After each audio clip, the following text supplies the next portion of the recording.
Hello साथियों, क्या हाल चाल।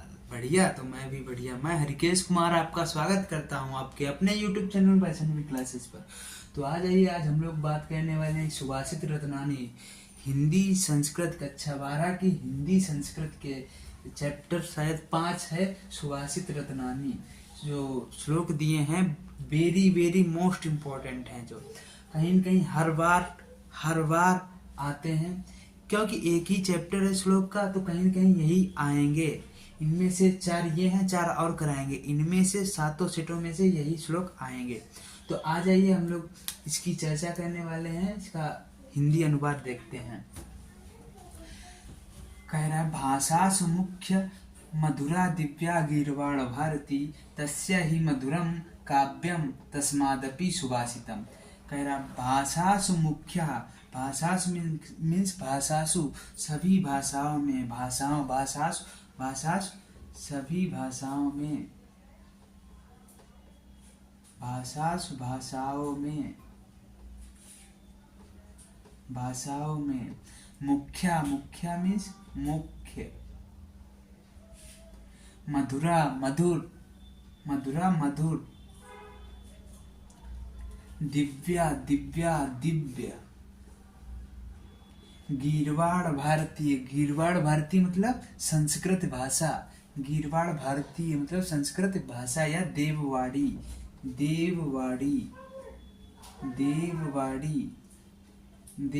या संस्कृत भाषा। तस्य ही मधुरम काव्यम तस्मादपि सुभाषितम। तस्य मीन्स उसका, ही मधुरम मीन्स मधुरम मीन्स मधुर, काव्य मतलब काव्य मतलब काव्य पद्य, तस्मादपि उससे भी अधिक, तस्मादपि मीन्स उससे भी अधिक, तस्मादपि उससे भी अधिक,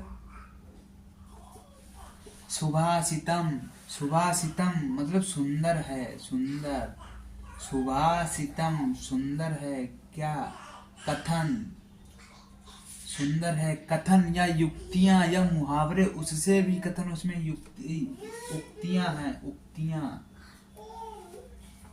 उक्तियां। अब कह रहा है, भाषा सुमुख्य मधुरा दिव्या गीर्वाण भारती, सभी भाषाओं में मुख्य मधुर दिव्य, सभी भाषाओं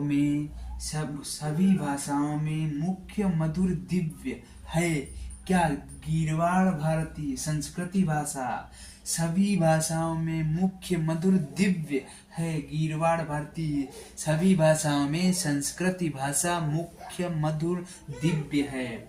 तस्य उसका ही मधुरम काव्य, उसका निश्चय ही उसका काव्य मधुर है, कह सकते हैं निश्चय ही उसका काव्य मधुर है।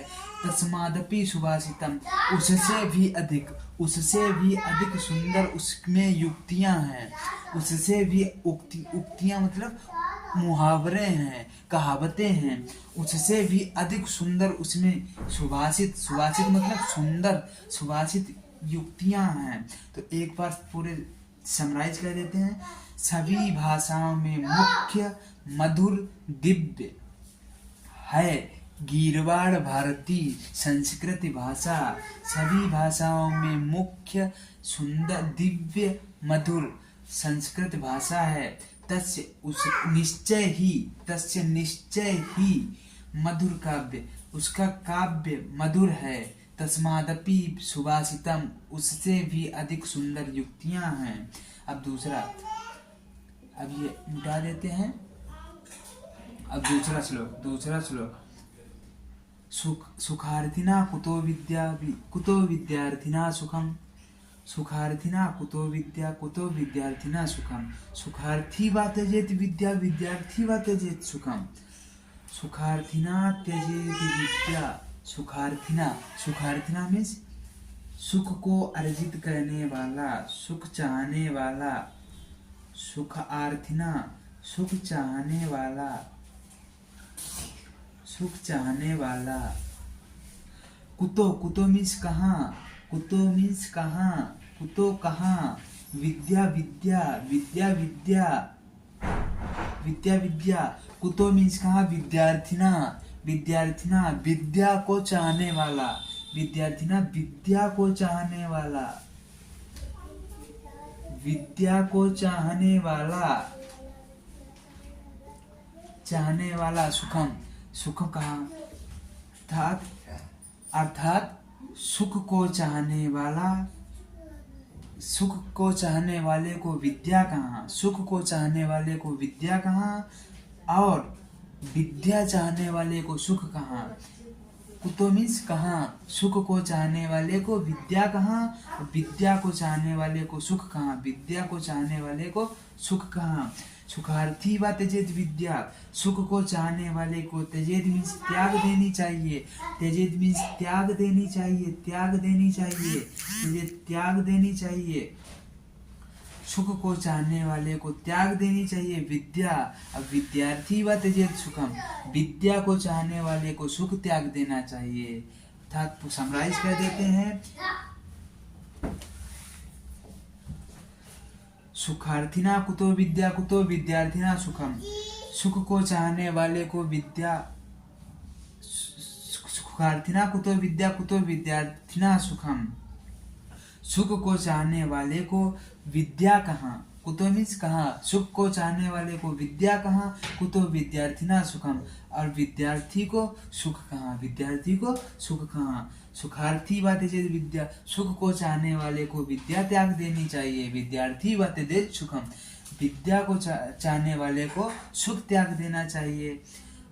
पद्यांश तीसरा है, पद्यांश जल बिंदु निपातेन, जल बिंदु निपातेन मतलब होता है जल की बूंद गिर के, क्रमशः मतलब जल की बूंद गिरकर, जल की बूंद गिरकर, क्रमशः मीन एक के बाद एक, क्रमशः एक के बाद एक, पूर्यते, पूर्यते मतलब पूरा करता है या भर जाता है, पूरा करता है या भर जाता है, पूर्यते मतलब भर जाता है। घटा मीन्स घड़ा, घड़ा। सा हेतु सर्व विद्यानाम, इसी प्रकार सब सर्व विद्यानाम सभी विद्याओं का, सभी विद्याओं का, धर्मस्य धर्म का, चा, चा मीन्स और, चा और, धनस्य चा धन का, चा धन का संचय होता है, चा संचय। जिस जल बिंदु निपातेन क्रमशः पूर्यते घटा, जिस प्रकार से, इसे कैसे अनुवाद करेंगे, जिस प्रकार से जल बिंदु निपातेन, जिस प्रकार से जल की एक एक बूंद करके, क्रमशः एक एक करके जल की एक एक बूंद करके घड़ा भर जाता है, जिस प्रकार जल की एक एक बूंद करके घड़ा भर जाता है। सा हेतु उसी प्रकार, सा हेतु उसी प्रकार सभी विद्याओं का, धर्म का, चा और धन का संचय होता है, चा संचय, चा संचय होता है। तो समराइज कर देते हैं एक बार, जल बिंदु निपातेन, जल बिंदु निपातेन जल गिरता है, जल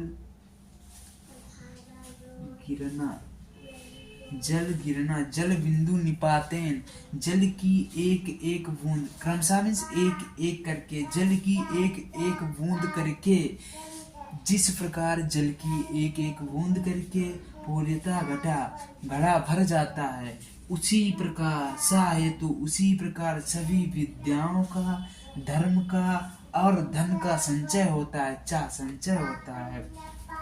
पद्यांश नंबर 4 पढ़ेंगे।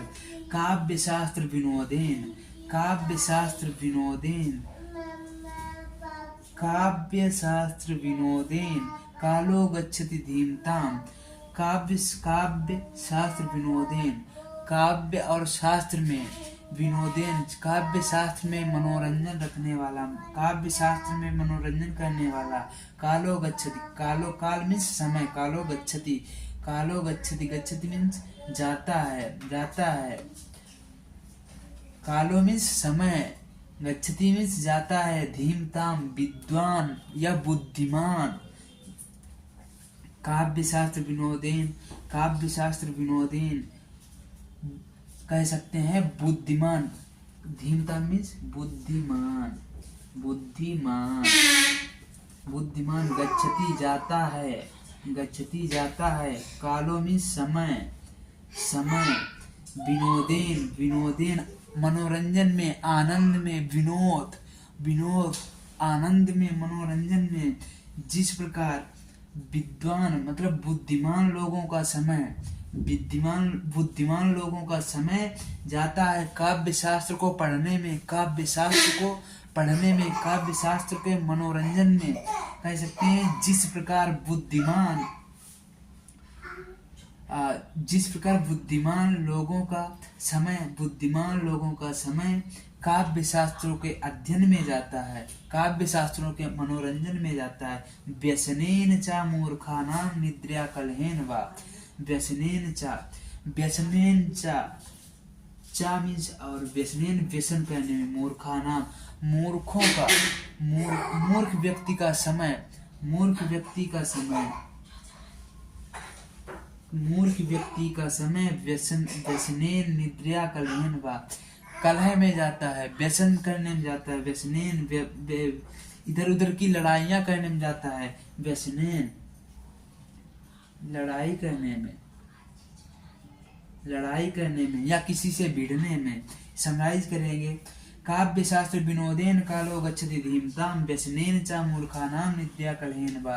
धीमताम, धीमताम बुद्धिमान व्यक्ति का या बुद्धिमान पुरुष का समय विनोदेन काव्य शास्त्रों को, काव्य शास्त्रों को पढ़ने में या काव्य शास्त्रों के मनोरंजन में जाता है। बुद्धिमान व्यक्ति का समय, कालों में समय जाता है काव्य शास्त्र, काव्य शास्त्र, काव्य शास्त्रों को विनोदेन, काव्य शास्त्रों के मनोरंजन में या काव्य शास्त्रों के अध्ययन में। व्यसनेन चा मूर्खा, मूर्ख व्यक्ति का, मूर्ख व्यक्ति का समय निद्रा, नींद, नींद में, सोने में अथवा कलह में, लड़ाई करने में, कलह, व्यसन में, कलह में जाता है। तो ठीक, नमस्कार फ्रेंड्स, अब हो गया है, ये करा दिए हैं। तो अब मिलते हैं अगले वीडियो में। नमस्कार। तो प्लीज़ अगर सब्सक्राइब समझ में आए तो सब्सक्राइब करना, लाइक करना, अपने दोस्तों को शेयर करना, ताकि मेरे वीडियो दोबारा आपको मिल सकें। जय हिंद।